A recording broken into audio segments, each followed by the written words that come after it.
Welcome to the PTS podcast where the Poulters Talk Sports. This is episode 5 of our long-going series. I'm Paul, joined as always by my brother Daniel. On today's docket, we are discussing the Boston Celtics being crowned the 2024 NBA champions, as well as a discussion about the NFC East before a small trip to the bar. Let's go ahead and get started with our NBA talk. Boston took a gentleman's sweep over the Dallas Mavericks 4-1. What were your initial thoughts on it, and where do you think the Celtics go from here? So it was probably one of the most boring, anticlimactic, just 5 games of basketball were played the past 2 weeks. It's like you got an injured Luka who's dragged this young Mavs team. They just kind of ran out of gas. The Celtics aren't a historic team. Like some people be like, oh, it's a historic Boston Celtics. That's just because of the Celtics. Celtics get their 18th championship. Are the Celtics good? Yes, they won the championship. Is there a single player on that team that I'm just like, that's but they had 6 really good players who had very few weaknesses, who just played good basketball.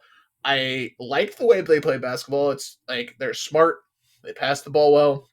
They scored efficiently. A lot of threes. Yeah. And they did it. And then you look at who they beat and you go, God, that was... And you can't fault the Celtics for beating up they played the trash in front of them. Yep. And it's like, oh, maybe if the Timberwolves hadn't spent all their energy and beat the Denver Nuggets, maybe the Denver Nuggets would have been maybe interesting. What happened, I think that Nuggets team had some funk to it this year. I agree. But it's like, hey, congrats, Celtics. And then I think the more important thing, it's so weird to be like, well, goodbye, finals. Let's talk about next year. But it's like the Celtics keep everyone back.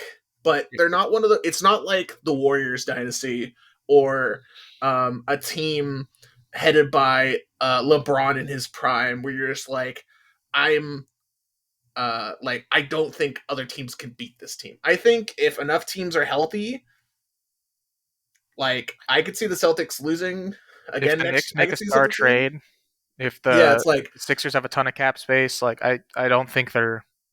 No, I don't. The Sixers are one of those teams I don't trust until they actually do it. It's the same thing with this Celtics team where, this Celtics team was a whole bunch of players that were known for never getting it done, and then they got it done, and they're all like, oh, look at us, we did it, we got it done. And I'm like, yeah, you did. I can't fault you for that. There's nothing I can be. I can't be like, oh, you shouldn't have won. Because, did you watch? If you watch the games, yeah, the Mavericks were they got their one game. Yeah, good job, Mavericks. Yeah, shout out to the Milwaukee Bucks for trading Drew Holiday as part of the Damian Lillard trade, which allowed for Boston to snag him. To be fair, we should probably be saying thank you, Portland. Yeah, just because Milwaukee probably didn't expect. They were probably like, oh, we're shipping him to the West. Memphis and Washington too for the trading away Marcus Smart to get Kristaps and 2 first-round picks. Yeah, when you look at that, where the front court of this NBA Finals was the starting front court for the Wizards last year, and you go, oh, that instantly goes, okay, Kyle Kuzma, because you could be saved. We could get you off that boat. That boat's sinking. Jordan Poole's already underwater. He's drowned. Yeah, he's in a pool of water. Save you, Kuzma. Come here. Though I think there's a good chance that the Kings throw a book at him and just be like, ah. And just Kuzma? Yeah. The Kings have a weird fascination with Kuzma. So I think, unless the Kings do something trade for Brandon Ingram, but Brandon Ingram also wants $52 million max, and that just feels icky to do. Wherever you trade him, you don't feel good about it. But I know the cap's increasing, but you feel... Actually, speaking of our local Warriors, I saw a trade that was Wiggins and a first for Kuzma, because Washington's terrible. Oh, yeah, you do that in a heartbeat, but the problem... Well, we could... we can discuss. That's not part of something that we're going to discuss later, but Yeah. we'll get to it. But I know As it relates, it's strange. It's like good job Celtics, it's just Mavericks. whatever finals. I think this final says a lot more about the Mavericks of like ISO ball can get you so far. I think the modern NBA ISO ball, Mark Jackson is just not like it will get you places and it will win you games, but at the end of the road, I still feel unless you have like a team, it's hard to describe like around that ISO ball that's like Yeah. perfect. You need like 3-and-D wings. You need like You need a lot of everything. stuff. And like good I will say the one thing we can take from those finals is, and this kind of relates back to the Warriors and a bunch of other teams, but the Mavericks before the trade deadline were just kind of like they're a good, like they've got Luke and Kyrie, they're a solid-ish team. Yep. After the trade deadline, they make two average moves where you're kind of like, oh, they didn't give up too much, but they didn't. What did they really get? And then those two pieces, like energized, PJ Washington and Derek Jones, and the guy from Washington, Gafford. they traded for the center. Yeah, Daniel Gafford. And that was enough to get them to the NBA Finals. You could argue, should they have gone to the finals? Looking at you, Oklahoma City, but yeah, Oklahoma City better sell the farm for Markkanen. They have so many draft picks; they don't have space on the team. Like, I was also listening to this earlier. It's Oklahoma City can get what they want. It's not, and this relates to the Warriors as well. We'll get to eventually, but Oklahoma City gets to decide what do you want, because they can overpay and not care. Not that they will overpay, but they have. If they want someone, they can probably get it, unless the team that they're talking to does not want the player to go to Oklahoma City. But if they're going to throw 4 or 5 first round picks at you, unless you're like the Washington Wizards and your entire franchise or like maybe the Detroit Pistons, where like, not that there's anything that they would want from those two teams, but you get the point. Like maybe Kuzma, but yeah. Those type of, the Oklahoma City Thunder, like the Warriors have only like a couple pieces that they could do, where Oklahoma City could literally just be like, okay, because they eventually are gonna have to pay. They're gonna have to pay Shea. They're gonna have to pay Chet. Chet. They're gonna have to pay Lou Dort, Williams, J-Dub, yeah, and all these players. Eventually, not yet, keywords, but they have all these assets. And if they want a player, they can get it. Like if they want Markkanen, they're probably gonna get Markkanen. If they want Jared Allen, they can go get Jared Allen. Whatever they need, but they also have to figure out what that is. I think the West is an absolute cluster, where the East, at least depending on Milwaukee, like Boston's top 6 play, like they don't have to do anything. They don't have to resign anyone. They get everyone back next year. I could also see the Boston team partying a little too much. But this is Boston, like, we did it, and then they just kind of regress a little bit because for next year. I could see it one of those things where in 2 years they'll be back. Yeah, like I still think they're going to be a top 3 team in the East next year. I think they're going to do quite well. We'll see how much of a hangover they have. Also, side note, is there like some sort of Boston cult ritual that all head coaches of major sports franchises in Boston have to be weird as shit? Is that just a thing? Because their head coach is so weird. He's a little weird. I don't get him at all. And like, hey, he won, and that's what matters. Good on you, bro. But like, he's a weird that dude was showing Jason Tatum Dark Knight interrogation scenes to be like, do you know what you have to overcome?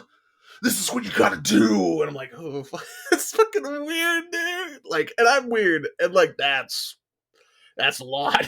Speaking of the Celtics, as it comes to the free agents, Sam Hauser has a team option, which we'll probably pick up because he did see some play. Probably. Luke Cornett, Xavier Tillman, who, by the way, was actually a nice player for them when Porzingis went down. The other players don't matter. And then in 2025, 2025, Al Horford, who I wouldn't be surprised if retires this year. Probably. I don't think he'll retire this year, but after next year, he probably Jason will. Tatum's got a player option, but reports are out right now that he's going to sign the biggest contract in history, 5-year max extension. Yeah. The bigger one is Derek White. White is an unrestricted free agent after 2025. So yeah, that's the first domino they have to figure out, because like the cap starting very shortly / has already started, the cap in the NBA is harsh. It's the hey, we lost to the Warriors cap. Where if you grow your team, like Oklahoma City is eventually going to get hit by this, and it's like unless they trade, so that's the hilarious thing where Oklahoma City may trade some of their young core pieces to not have to pay them you have down to trade the road for people on their rookie contracts, like very small deals. Which is bizarre. CJ McCollum, bless your heart, I guess. Which really sucks. Like, it shouldn't be a negative or a hindrance that your team drafts well. That should be encouraged. But they have to figure out a different parity is parity, I guess. So Derek White is going to be the first real big domino, because Porzingis is a nice piece, but he's not we need this to win the championship. He was a nice extra little cherry of like, yeah, we'll coast through this, and he was injured half the thing anyway. Derek White's going to be the first piece where they have to figure out, okay, we're paying Tatum and Jaylen Brown an absolute dump truck amount of money. It's 2 guys on a max. Can we back up a third dump truck? And the answer is not really. Probably not. Yeah, I mean, they're paying Holiday a good chunk. Like, it's hard. So Holiday as well. So it's like, yeah. So eventually that deal's probably going to look like a bargain just because of how inflated the cap is going to be. It's like, it's bad when like, $30 million a year, that's a bargain right there. It's like, it's crazy. Let's transition to but hey, money. Dallas. Dallas's only really notable player who's up for free agency is Derek Jones Jr. However, going into 2025, they're going to have Dante Exum, who revitalized his career quite a bit this year, looked really good. Tim Hardaway Jr., both of those players are unrestricted free agents. And then both walk. And then I don't know if they'll let Exum walk if they can keep him on a nice deal. Yeah, it depends on the money. The problem is that a lot of these times they're like a player will be like, I think it was Jones, the point guard, Titus Jones was asking for like what, $15 million a year report. And it's just like, do I really want to pay Titus Jones $15 million a year? There are 3 more players of note. Jaden Hardy, who's been a decent rookie for them. You're like a young player. He's a restricted free agent, obviously coming off his rookie contract. And then both Kyrie and Dwight Powell both have player options. Kyrie almost certainly, if he has another good season, will opt out to cash in. Probably, yeah. Kyrie, another player that revitalized his career after looking like an absolute problem in Brooklyn and being a troublemaker basically in his last 3 stops, I think. The way he ended Cleveland, way he went to Boston. He was a troublemaker here too. It just kind of quieted for the second half this year. I don't know how long that's gonna last. I think it's gonna last until he signs the next paycheck, and then it's like election year Kyrie sounds like something that sounds possible. Like, I'm just imagining him on the campaign trail, but like for a third party, like him being for like Kennedy Jr. that sounds like an ad lib Onion article that's plausible. I will say Dallas is an interesting team. They could use an upgrade at the 3 spot. I wouldn't be surprised if they're in on someone like Klay Thompson, gives them some shooting, gives them some winning, culture. LeBron James, come on down. Yeah, that's the joke is that Bronny's going to take in 58th to the Mavericks. So I don't know why I feel that the Lakers are just going to draft him like 19th overall or whatever their pick is. They're 17. They might trade back and do it. Yeah, I get this is a bad draft, but like, and next year's draft is convert it. Yeah. But it's like I would have you had them by the cojones, Pelicans. I know. And you just kind of said, hey, have your son go have it. But like, okay. And I think it'll be interesting. I think Dallas is interesting, but they're also in the West, which makes it impossible to tell where they're going to go. So let's transition. Let's talk about the NFC, formerly known as the Least a couple years ago, but now known as the NFC East, with your favorite Philadelphia Eagles. It's me. Hey. Where do you want to start? Is there any team in particular you want to start with here? I want to save the Cowboys. Well, we either do Cowboys first or we do Cowboys last. Let's do the Cowboys first. Okay. So the reason I want to do the Cowboys first is I'm going to have them losing more games probably than they should. I've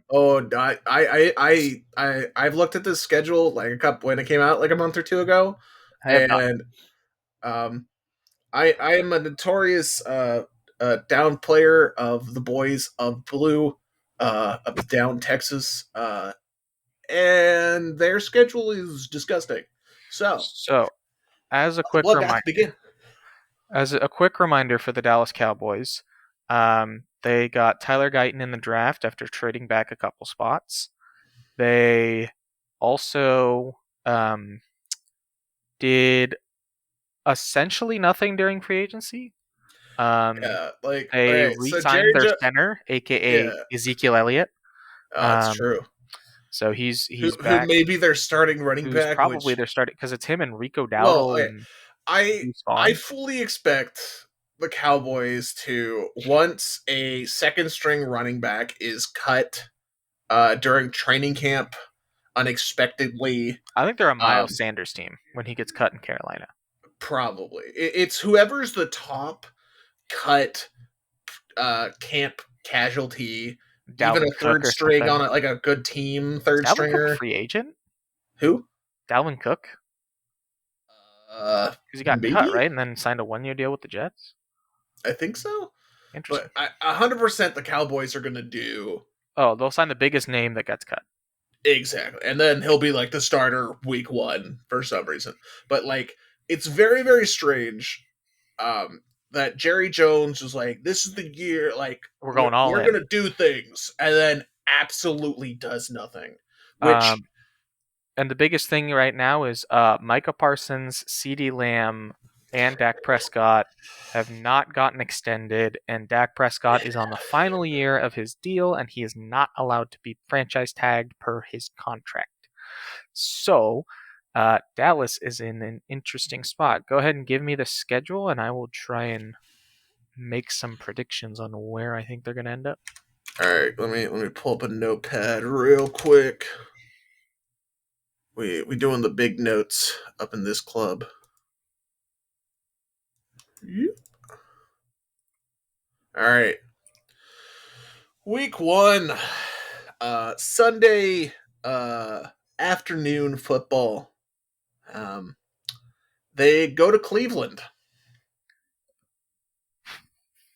So Cleveland has Nick Chubb coming off a devastating injury, but they have everybody else. So I'm going to take Cleveland. Sounds about right. Week 2, they welcome for their home opener at Jerry World, the New Orleans Saints.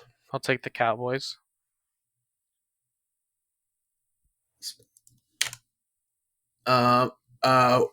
And week 3, it's another afternoon game. They host the Ravens. Take the Ravens. Their last easy game. Short week against the New York Giants at Giants. Ouch. At Giants. I still think the Giants are going to be putrid, so I'll take the Cowboys. All right. Then on a week and a half's rest, yep, they travel to Sunday Night Football to play the Pittsburgh Steelers at the Steelers. The Steelers are weird. I think they're the hardest team to tell right now because we don't know who's going to be their quarterback. For now, give me Dallas. All right. Week 6, straight into the fire, Detroit, at Cowboys though. Give me Detroit. I think Detroit's the better team. All right, they got a bye week and then they head to San Francisco. Oh man. Last year they got embarrassed. Like, they got embarrassed, but they're coming off of a bye week. I still have to take the Niners. All right, then after getting beat up by the Niners, potentially, they go across country again to play Atlanta at Atlanta. Don't love the cross country. Atlanta's going to have Kirk Cousins and is going to be better. Man. I think because they're coming off what I think is going to be a really physical game, I'm going to have them losing to Atlanta.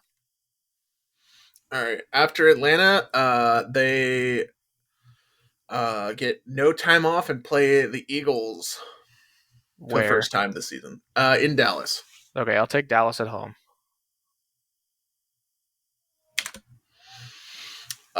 Then Monday Night Football hosting the Houston Texans. Goodness. I know there's been a lot of chirping. CJ Stroud and Micah Parsons were on Bleacher Report's draft special together, and there was a lot of chirping. Chirp, chirp.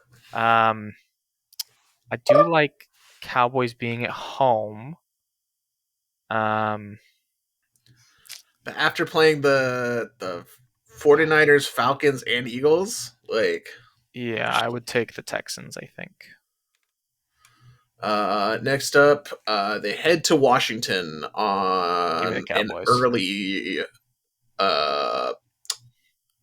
game. Washington is one of the top 5. I have to see it to believe it teams this year. So give me the boys. The boys. Then short week, Thursday Night Football against the Giants. So this will be at home. Short week. Give me the Cowboys. Next up, we got Monday Night Football versus the Bengals. Give me the Bengals. Then they travel on 6 days rest to Carolina. Give me the Cowboys. Then we've got they host the Buccaneers.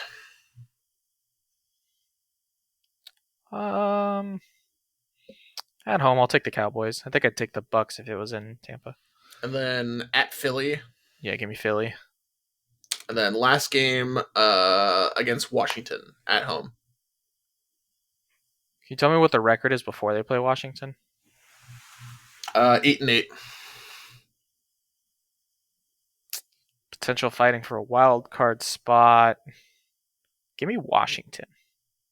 The upset. Spicy. Jaden Daniels gets 17 games. Dan Quinn revenge game. So I have the Cowboys at 8-9, and I felt like I was giving them some decent wins. So I'm curious what their over-under is, because it's probably like 10.5, if I had to guess. And that schedule's not pleasant.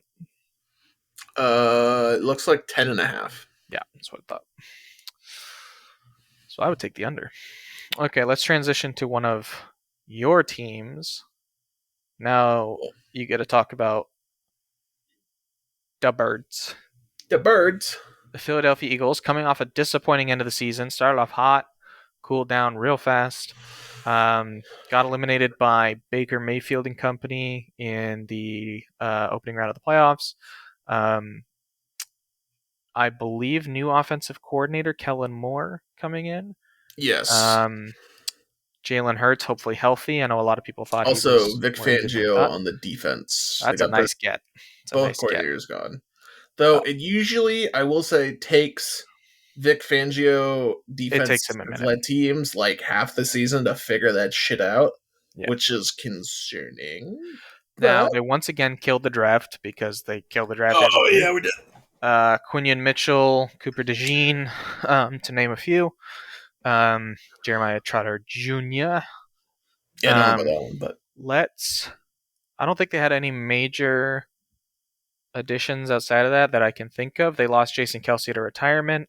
It's Mason losing Fletcher Cox and Jason Kelce. So figuring out center / offensive line. But it's mainly figuring out, hey, Can we Jalen, still tush push?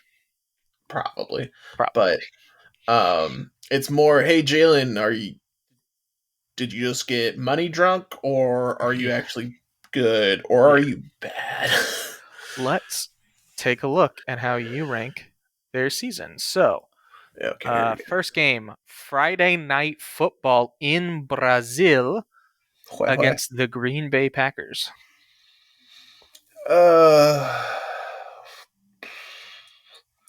I'm gonna say win, but my confidence level is negative 37,000. Okay, so we have a win. Then 9 days off. Almost 10 actually. Monday night football, home opener against the Falcons. Kirk Cousins, the Falcons.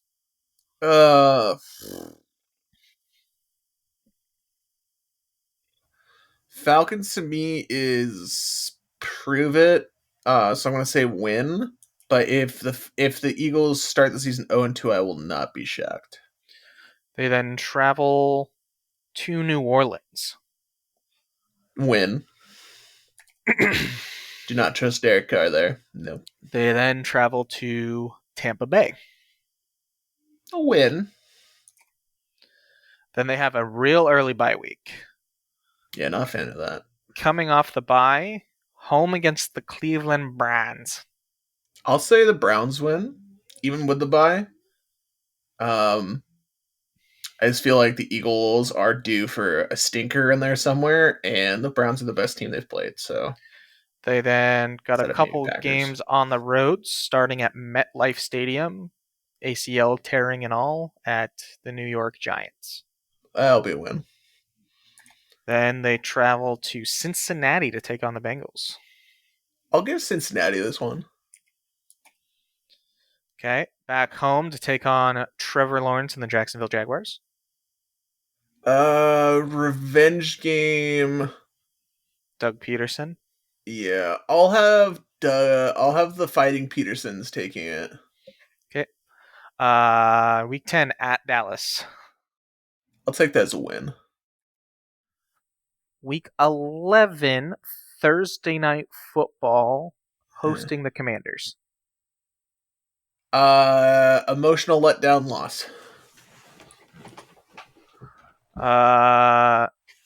10 days off, travel to SoFi Stadium to take on the Los Angeles Rams. Win. The stadium's gonna be green. Very green. Always is. Travel to Baltimore. Loss. Home against Carolina. Win.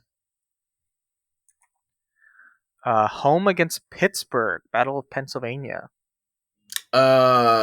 Win. But Wow, it feels like one of those games where Pittsburgh does something like really stupid and somehow wins. Agreed. But I'm gonna go Eagles for now. At Commanders. Win. Home to the boys. The Eagles are notorious for splitting 1-1 with them, so I'll say loss. Finish up at home against the New York Football Giants. Win. So it's 11-6. I think is right. about right if Jalen Hurts is. Yeah, if Jalen Hurts is who we think he is, then that should be fine. All right, let's move on from the terrible team that is the Birds. Whoa. Let's move over to the Birds. Washington Commanders, who I'm curious if they're still going to have that name by the time the season rolls around. Jaden Daniels is the highlight of their offseason. They took a really high upside quarterback, second overall. The hope is that he looks as good as Anthony Richardson did before Richardson got hurt last year. They lost a couple players like Curtis Samuel departed to Buffalo, things like that. New coach Dan Quinn. New ownership ? Yes. Like pseudo. Yes. Yeah. Well, it's also They took Peters from the Niners front office, and also Bob Myers is an Bob assistant. Myers. I was gonna say Joe Lacob. Bob Um, Myers. so the big thing I'll say is I covered Jaden Daniels in high school when he was down south, and he was the same class as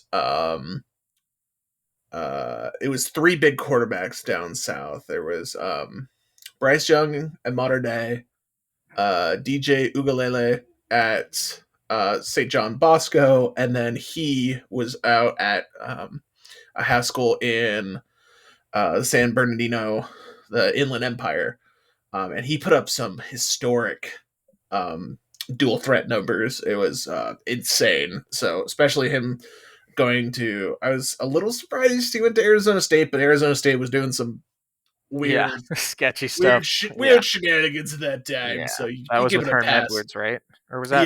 that Antonio Pierce? That was, well, yes, it was both of them. Oh. Yeah. But Transfers to that was LSU, also when obviously. he threw to Brandon Ayuk was on that team. Yep. With him, he was a freshman. Weirdly enough.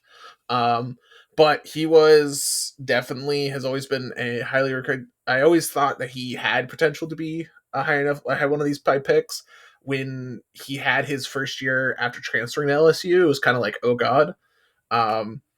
But I think he could be good. It all depends on the coaching staff and how they do it. What is worrying for him is he's very much in the mold of I'm fine. Like he's a very good throwing quarterback, but he also likes to run. Sure.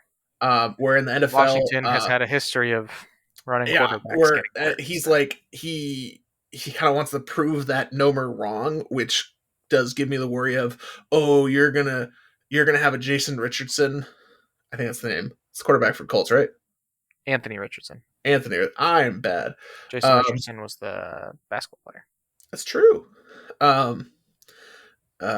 Richardson, where we see this big flash, and then he's gone for the year, and you go, oh, don't do that again. Okay, good. Yeah. Just don't do that. Right. They also, for argument's sake, they did add Austin Eckler as well as Zach Ertz, a couple of veterans to the passing attack.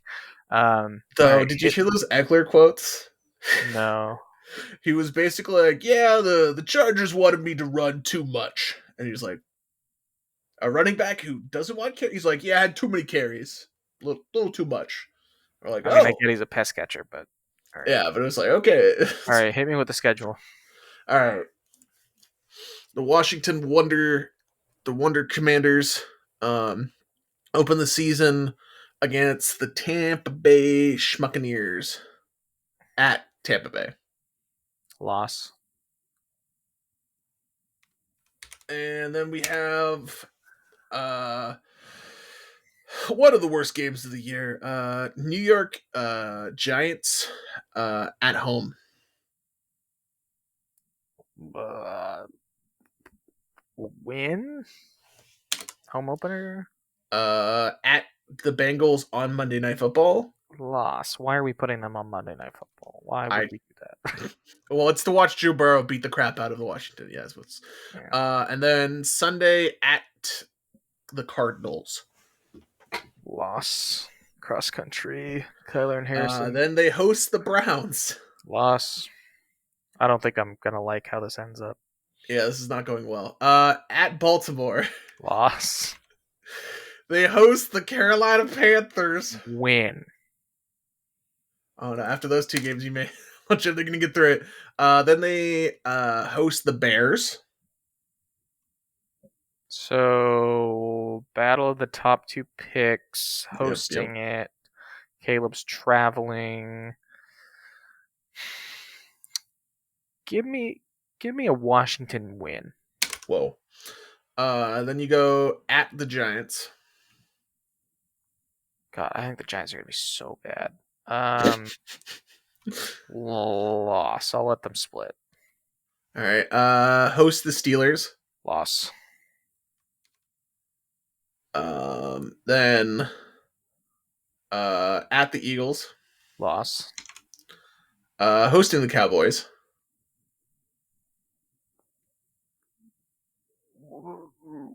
Dan Quinn revenge game, maybe loss. Loss. Yeah. Host the Titans. Win. For some reason, week 14 bye. Because wow, sure. At the Saints. I think Dennis Allen is the worst head coach in the league. So I will take the Manders. Sure. Hosting Eagles. Loss. Hosting Falcons. Falcons probably fighting for a playoff spot. Commanders not much to lose or win. I'll take a loss here. And wrap up the season at Dallas. Yeah, loss. We got 5-12. God. But especially when you have the second overall pick, 5-12's. I mean, it's okay. About right. It's a successful season if Jaden Daniels is good.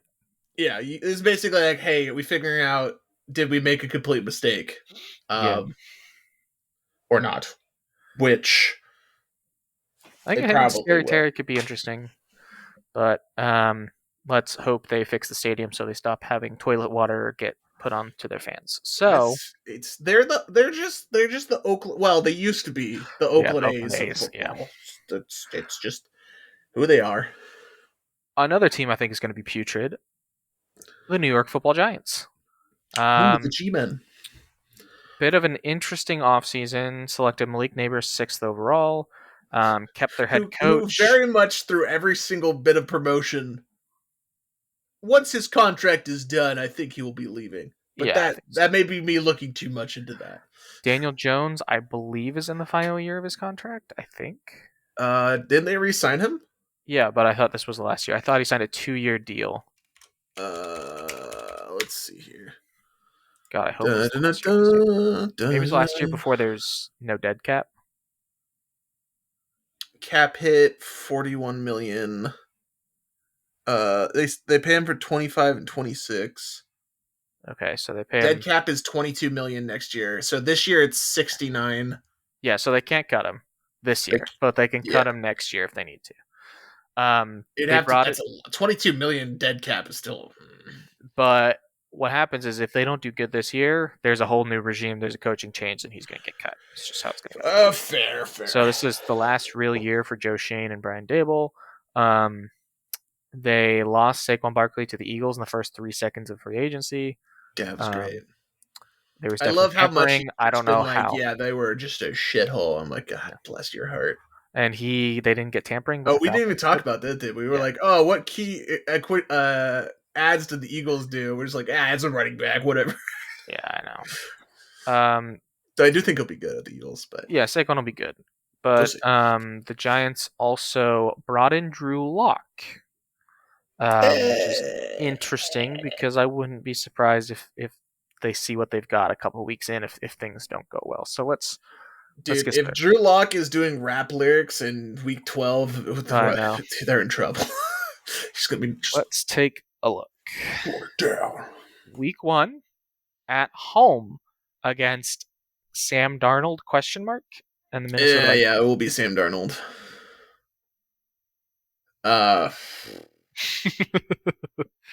Sam Darnold back in the New York area, back where he saw ghosts. Loss? I don't week like 2 dumpster bowl at Washington. Washington wins, so loss. At Cleveland. Loss. Home to the Cowboys. Loss. Traveling across. Oh, sorry. That is a Thursday night game against Dallas, and then they travel across the country to play Seattle. Could be Drew Lock revenge game. I'm going to go with the win, but I think it's more out of, oh God, our season is dead if we lose. Where Seattle, I think, is just going to be kind of farting around. So, win. Home to Cincinnati. Home to the Philadelphia Eagles. It's going to be a loss right there. traveling up the road is it up the road, down the road? I don't know geography well enough. At Pittsburgh. West. Yeah, whatever. Same thing. West. Loss. Hosting the Commanders. Let's go win. Let's have a split. At Carolina. Loss. God, that's depressing. A bye week. Carolina got to win some games. A bye week. So they're going to have 14 days off before they take on Tampa Bay at home. Win. Yeah, I for some reason agree. Wait, is that real? This is their second Thursday night football game against the Cowboys. This one is on Thanksgiving in Dallas. It's in Dallas, so Dallas will win. Hosting. Do you remember Thursday night games are like the bastion of death? It's like you put your worst game of the week on Thursday night for some reason. Week 14, so they'll have 10 days off again. Hosting New Orleans.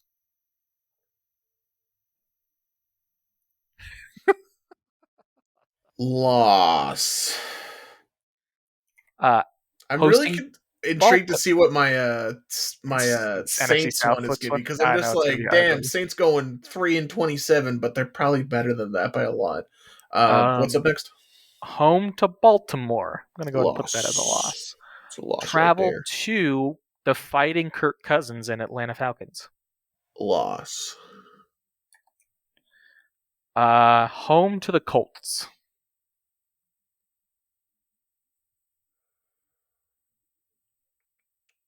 Loss. At Philadelphia.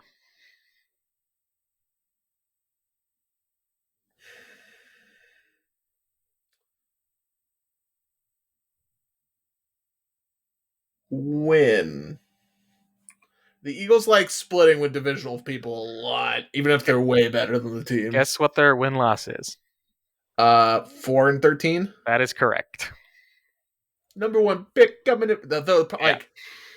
Like, you know, the bad thing is, like, with how bad or like good this year's quarterback draft was, I have no clue who the quarterbacks for next year are. Shedeur Sanders, baby.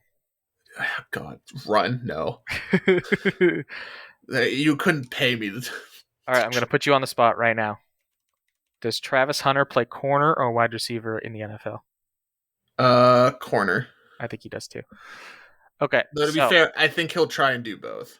I think he will too. Also, why are people saying that Carson Beck is the early favorite? Oh, God, this is a historically bad draft. Okay. Yeah, it's going to be ugly. But somebody will pop up because there's... Quinn Ewers isn't too bad. Yeah. Is Manning eligible yet? No, it'll be next year. Okay. So a year after, I mean. That's the NFC East.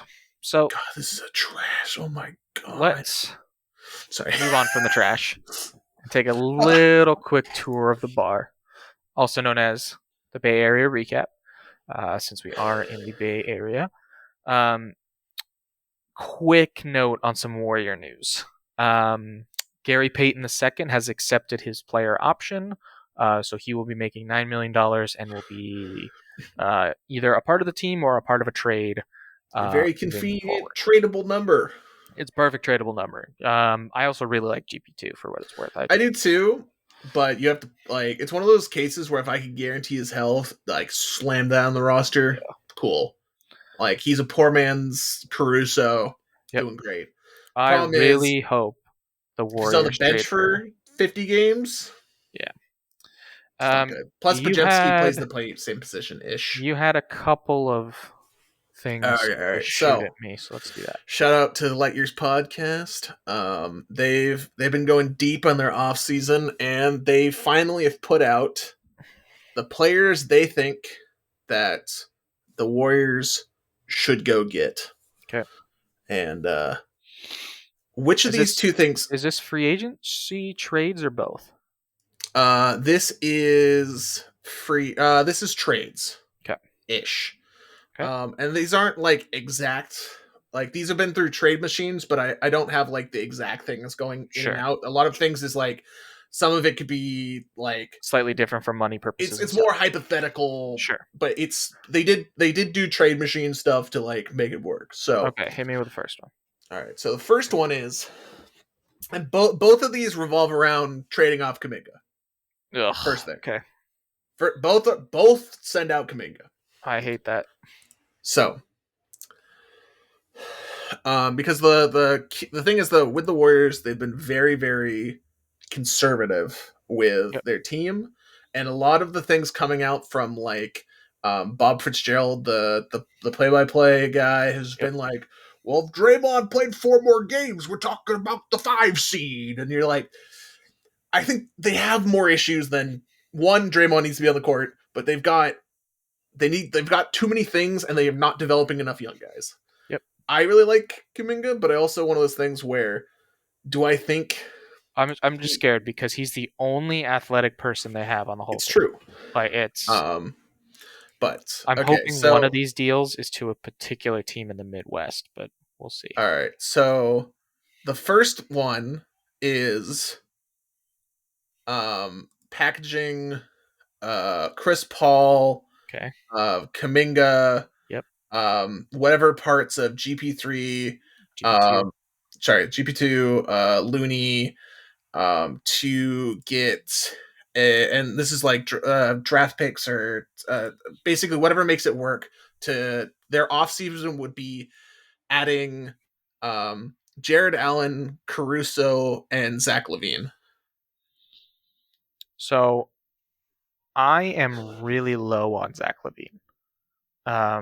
I think his contract is horrible. His contract is horrible. I want to say it's 4 years left. 3 after this year. Okay, so 3 but years. It's one of those like 40, 47, 52. Yeah, it's quite ugly, but he is the scoring. Is a lot of really good scoring to bring to the table, because the biggest thing this year kind of proved was, outside of Steph, like, who's taking a shot, and everyone just said, okay, we're just gonna gun at Steph, make Steph work for 42 minutes a game, and maybe you win. And if you win, I mean, the question is if they're doing that, what is going to Chicago? Is that where Kuminga ends up? That is where Kuminga ends up, as basically a LaVine as a negative asset, but it's basically Caruso for the cap hit of taking LaVine's contract. LaVine, and then Kuminga is the basically the sweetener to get the thing done, because he plays the same position as LaVine and type things. So I've seen this deal. This is the Midwest team I was talking about, by the way. But what I would prefer is a trade centered around Wiggins, and you're essentially trading Wiggins. Yeah, I think Wiggins in this scenario is going to Cleveland for Jared Allen, basically. But I mean, I'm cool with that too. But I feel like if you could go to the Bulls and you could get Vucevic instead of LaVine, because God, everything Warriors... I've heard about Vucevic from people from the Bulls is they're like, no one should go near him with a 15-foot pole. I don't get that. He's just like he's just atrocious. But he's so much better than what the Warriors have been running recently. Like, Looney was horrible this year. Saric was unplayable. They got to the point where Kerr was even playing a rookie in Trace Jackson Davis, who looked good. But so I think I guess I'll break down this one a little bit right now. I think my biggest issue with this deal is actually just the Bulls accepting it. More from the standpoint of like Caruso's value. No, well, two things. The Bulls have an issue of bad ownership and bad management, where let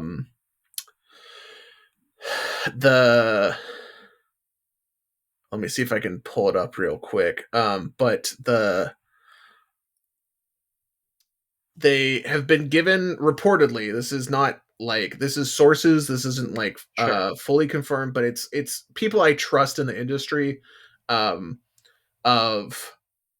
they've been given a mandate from ownership that to make the playoffs, Oh or like yeah, to yes, compete, yes. but also to like that they don't really want to trade Caruso because the ownership sees him as a piece of winning. Like that, like if we trade them, then like, oh, we're not winning. And here's the biggest issue I have is, and let's say in a vacuum, would you accept this if you were and the answer is probably maybe yes, but okay. Reportedly, they turned down two things they've turned down. They've already turned down a top 10 pick for Caruso. Yeah. And they have turned down last year during the trade deadline. They turned down Moody, Trace Jackson Davis, and 2 firsts. Jesus. With heavy protections, but they turned that down for just Caruso. So I'm like, I can't even trust the Bulls to do anything. So like for me, I'm just like, I don't even think the Bulls are even in it. Wow. And that's why I'm like, oh, I mean, my deal was they're insane. Okay, Wiggins, GP2, and Moses Moody, and a first for Vucevic and Caruso. And I'm guessing they don't do that either. They probably don't. I mean, it's really good for the Warriors because they save $11 million on the cap. Wow, I cannot believe they would decline. Like, declining a top 10 pick in this draft when they're trying to, like, pseudo-compete is fine. But a year of control of Moody, 3 years of control on TJD, and 2 firsts, and they said, no, that's insane. Okay, hit me on the next one. My guess is this was also before TJD started looking like a full role player, even though like everyone kind of went like, why the hell are we not playing him? The other thing, so the I also other really deal, like Jared Allen, so I'm cool with any kind of Wiggins, get off that contract, get Jared Allen. I'm cool with that. Yeah, the next one is the one that so the first one was Andy Liu, the second one is Sam. Okay. Great guys. I've talked to them before. And the Sam's one was a lot more nuclear. Which like was trading Draymond. No, it was trading Kuminga, Moody, and like 2 first round picks, relatively completely unprotected for Marketing. I'm cool with that. I would do that. I think Marketing is such a good player. The biggest thing with Marketing for me is I don't think anyone's doubting like, oh, a 7-footer who hits above 40% on threes is a bad thing for the Warriors. I think that's perfection. I think the biggest problem is even with Kuminga and Moody, if Oklahoma City wants to throw 4 first-round picks and then 2 quality rotational players or more, like Giddey and someone else, I don't think there's a player that Oklahoma City could send that's the caliber of Kuminga. Yes, but I also think that they can just send. They don't have to send Oklahoma City picks. They can send the other team's draft picks. Understood. But if they want contracts, yeah. But I don't think there's a case where Oklahoma City can be outbid for it. They can't. But maybe they don't look for Markkanen. Maybe they look for, I don't know, another different wing that does the exact same thing that he does. Like I think, and this was brought up as well, is Oklahoma City probably should look for their Aaron Gordon equivalent. Yep. But Marketing can't, like, Chet and Marketing next together sounds disgusting. So like for me, I think, and this was also like signing Melton. Was a part of this as well. Signing who? D'Anthony Melton? Yeah. That's so random. It's one of those really good player who's been hurt. You pick him up when like buy low. I believe both of these. I'm not sure if the second one was keeping Clay. The first one was keeping Clay, but basically as a, hey, we only have 20 million per year. We'll give you 3 years, but we can only give you 20 million. So if Clay wants money, he walks, type of deal. Right. None of these 2 deals go above the second apron. which is very important, which is like 190 million is the second apron. Right.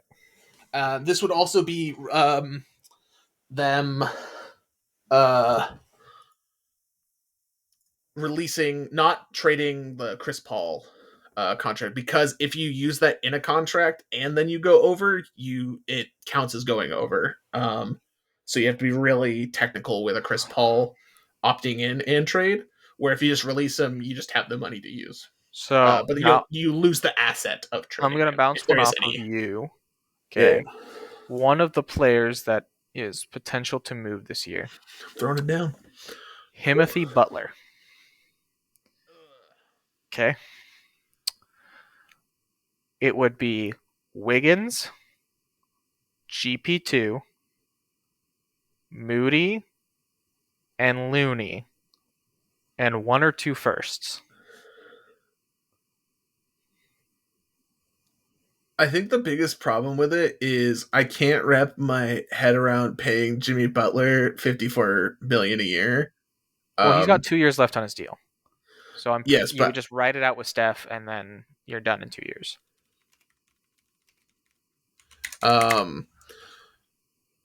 What is it? He's a So the thing is that his contract as is 48 million and then 52 million. Yeah, that's fine. Just pay him for 2 years and then be done. Which is, you could also go all in on this. So if you go all in on this year, right?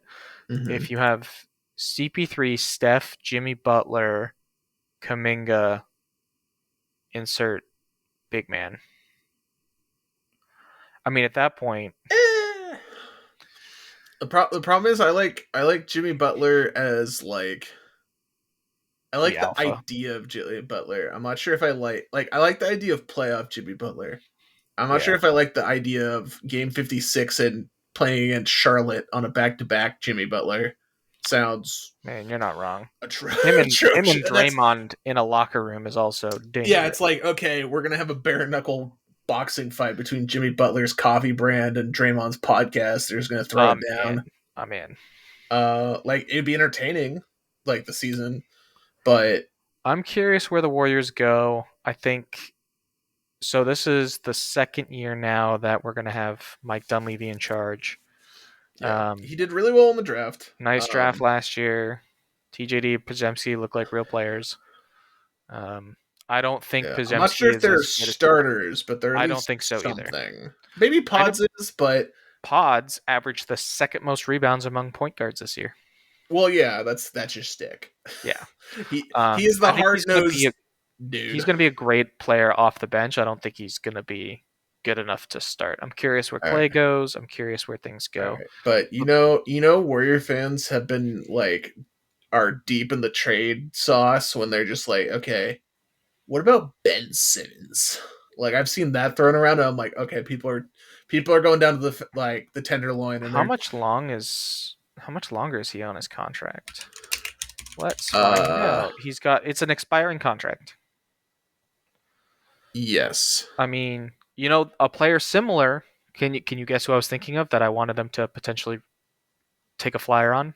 Lonzo Ball. Lonzo Ball. I think Lonzo Ball will eventually win a championship as a seventh man once if he ever gets healthy. Ever get healthy. The problem is, I have a hard time believing he will ever get healthy again, which really sucks because like his high school basketball team with the three brothers is still one of the most insanely entertaining high school products that I've ever covered live. And like he should get rewarded for being you could be like, oh yeah, he's getting paid right now by the Bulls. He's being he's making millions of dollars. I get it. But like, I could see him being the type of player who has if he's able to come like a Sean Livingston career, would be really nice for Alonzo Ball. Do I think the problem is you only get a Sean Livingston once every 3 decades. Are you ready for the worst 2K trade you've ever seen? Ooh, I'm excited. Okay. This is under the premise that the Warriors are sending at least 2 firsts. Okay? Chris Paul Andrew Wiggins, Gary Payton II, Kevon Looney, Jonathan Kuminga, and Moses Moody. Okay? Yeah. For Ben Simmons, Mikal Bridges, and Nick Claxton in a sign and trade. I think the biggest problem is with that is the Knicks management goes, Nets. we traded Kevin Durant for that guy, and you're giving us a bagel, a piece of like cream cheese, if you think Wiggins can be and a something, taco salad. you get Kuminga. And if you think the Warriors are going to I suck think soon, I think a minimum you're taking Kuminga. Like if it's a Bridges trade, but I think that's the only reason that I think they could get Market in is if Danny Ainge has like some sort of deranged. He's just like, ooh, Steph Curry's gonna be like retired in 2 years, even though I think he'll play a lot longer than that. But like, ooh, those picks will be really good. Like how Danny Ainge wants to just every single trade he wants to. It's the same thing with Udoka and Toronto, where they just have to win the trade, and it's like. That's also why I think the which Oklahoma they City lost the Thunder. Anunoby trade, by the way. Yes. Yeah, well, it's like RJ Barrett and some stuff. There's a couple more things than just RJ Barrett, but I am okay with RJ Barrett. I think it's mainly does OG resign with the Knicks, and if he does, then the Knicks won the trade. But as an aside, Pascal Siakam did sign with the Pacers, so that was a good move by them. And I was looking at Matt Moore's recent article, kind of some like insider things he's been hearing. Mm-hmm. It originally looked like Cleveland was going to blow it up because they were all infighting. Yep. And now it looks like Mitchell will sign. They're leaning. It looks like a lot of people are believing he will sign. Well, yeah, I think he's going to sign, play a year, and then get dealt. Maybe, but it looks like they were talking about like the internally because there was the drama with Jared Allen and the drama with no I'm saying internally their management and their GMs and stuff feel like the four of them can work, like they want to work with the team. Though there's also then a bunch of people are saying that the agents for Garland are like, if they keep Mitchell, I need to be traded because I'm gonna lose money on my next contract if he's still on the team. Which the rumor is Garland to Garland and Ingram involved in some kind of swap with New Orleans. Maybe. I also heard they were saying they would prefer the Eastern Conference because it's a lot easier to become an all-star in the East, so you get that money bonus. And that's like, if that's we're being super just like only caring about money. I mean, where like would if their agents are like, we only care about money, we don't care what you get for him. Just send him to the East. What team thinks they're a point guard away? The Orlando Magic. Holy moly! Orlando maybe, though. They were talking about that they wanted to give the reins fully to probably Anthony Black, right? No, the other one from Gonzaga, Jalen Suggs, and like be like, okay, here's your shot, type of thing. So I think I still think Orlando's more likely to throw money at Monk or Clay. Miami needs a point guard, right? Miami does, but Miami also unless they want to give up Jaime, doesn't have a lot of do the exciting talent. Do the Sixers? Does Maxey play point or shooting guard? Yes. Okay, I thought he's a ball dominant shooting guard. But I also don't think they're trading like that. That only way they're trading Maxey is like if they get an all-star in return. No. I'm talking about them trading for Garland. Yeah. I think the 76ers very not subtly are just going to get Paul George. Oh, yeah. Though where Garland should go is San Antonio. Correct. Though the problem is, outside of first-round draft picks, San Antonio has absolutely nothing. They have nothing, but you can I guess they technically have 2 first-round picks this year, but this is the type of draft where the Popovich drafts 2 random French foreign-born players. guys. Yeah, exactly. It doesn't have to be French, but Euros, and Yeah, like stashes get some. them Yeah, in a developmental thing, and let's then you go, oh, look at that. let's clean up the bar a little bit. The Giants are the Giants. They're only a half game back in the wild card as of right now after losing 2 of 3 to the Chicago Cubs. They have been okay given the injuries they've sustained. Blake Snell hopefully back sooner rather than later. Pitching's been great. Bullpen's been awesome. Heliot Ramos is bananas right now. He may be their first homegrown outfield all-star since 1979 or something. I mean, he looks good. He looks good. But he leads the team, and he has played like 37 less games than the rest of the team, which I'm not sure if that says more about him or the rest of the lineup right now. Obviously, we'd be remiss if we didn't touch on Willie Mays' passing. Yeah. Say hey kid, unfortunately passed away, and it was a nice moment where Logan Webb needed a minute to process what happened before going back on the mound while playing the Chicago Cubs. He was 93. 93. Never met him. Never. I don't think I was ever at a game he was at, but obviously the greatest Giant of all time, I think, in many people's eyes. Sad to see him go. That being said, the Giants' outlook for the rest of the year, I think it's okay. I think they could be a sneaky team that you don't really want to play in the playoffs because their pitching can shut you down. But they do play, in a division with the Dodgers that they're going to have to place multiple times. Padres are a good ball club. This season is very much, and this kind of just maybe baseball going forward is going to be a hey, get in, get in and then figure it out. You figure it out from there, like the Diamondbacks did last year. The Phillies are looking really, really good. I would not be surprised if the Giants trade for a shortguard. Hopefully they trade for one of the Blue Jays players when the Blue Jays hopefully blow it up. Though, like, Vlad Guerrero Jr. is like the big name, though. Like, Lamont Wade Jr. is the least sexiest, very quality first baseman. Yeah. So I even though like there's people like clamoring for that mood, I don't think they will. It's not a big of an upgrade as even getting a lesser player to a different position, for sure. Yeah. So, I mean, they were linked to Jazz, right, from the Marlins. Yeah, I think it's more likely also, though one name did get floating around recently, and I kind of... You're talking about the outfielder from the Los Angeles Angels of Anaheim? A certain outfielder from the Los Angeles Angels of Southern California. Would it be Michael Trout? One Trout of Mike's.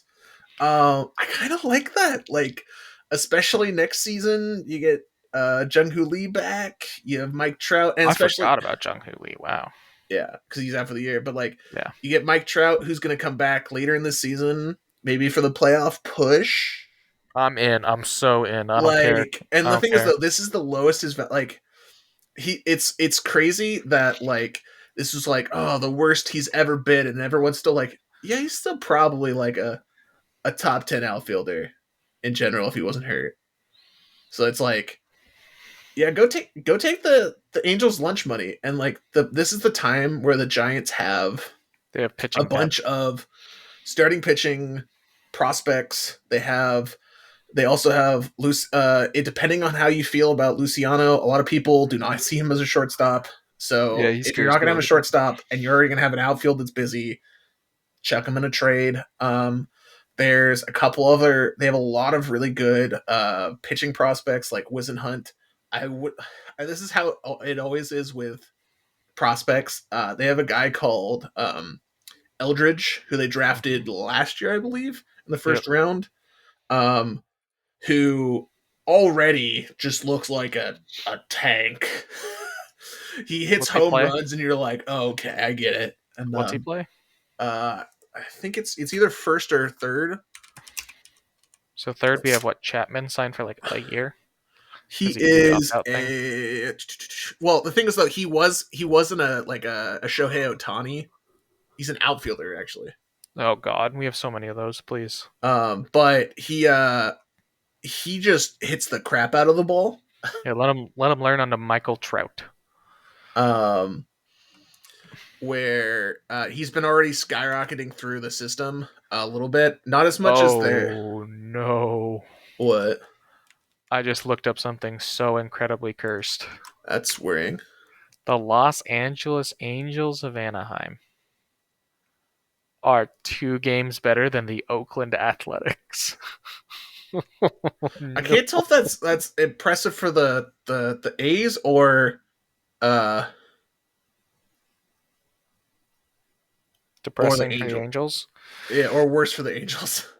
I don't know. It's like I didn't expect anything from the A's. I mean, the A's are going to trade their closer, and everyone's All going right, to so Eldridge is already ranked as the 3rd prospect overall in the Giants system. Of course, they did empty out a bunch of it recently by bringing them up to the majors. Who's the 1st and 2nd? It's going to be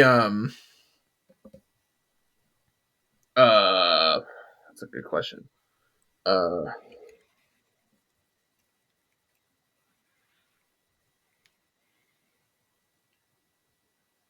It's going to be very obvious. Okay, so they still have Marco Luciano as their top prospect, and then Carson Whisenhunt as their second.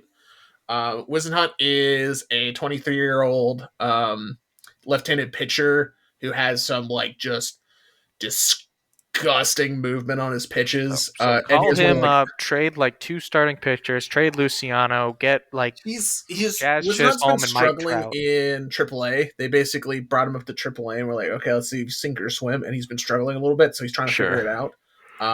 But Eldridge is 19. He was drafted last year. Let me give you some here. He's currently he's in single high A. He's hit his 10th home run of the season. He has an OPS of 811 and he has 40 RBIs in 45 games.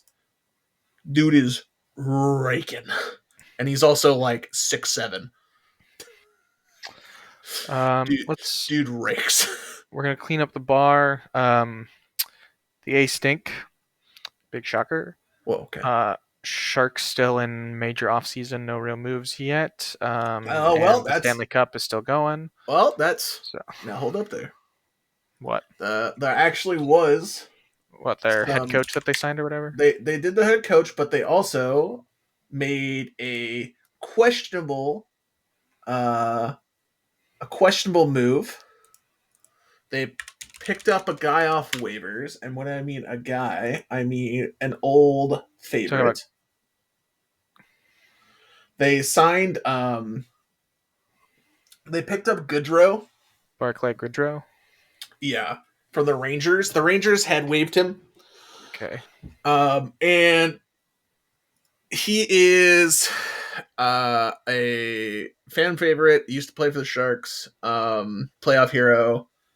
Got a big old bag. Unfortunately, he basically is a depth scorer nowadays. But they're paying him $36 million over 3 more years. And everyone was like, "Oh, the Sharks they did this so they could get a draft pick from the Rangers, right?" Right? And the Sharks went, "No." So the Sharks' bottom like 6 lines for their scorers were atrocious last year, and they basically were just throwing bodies at it. So this is better than that, much better than that. They also they traded actually a really underrated move. They traded, and this is going to sound super weird, so let me kind of explain it to you. They traded today a 4th round pick for next year's draft to the Dallas Stars for Ty Della,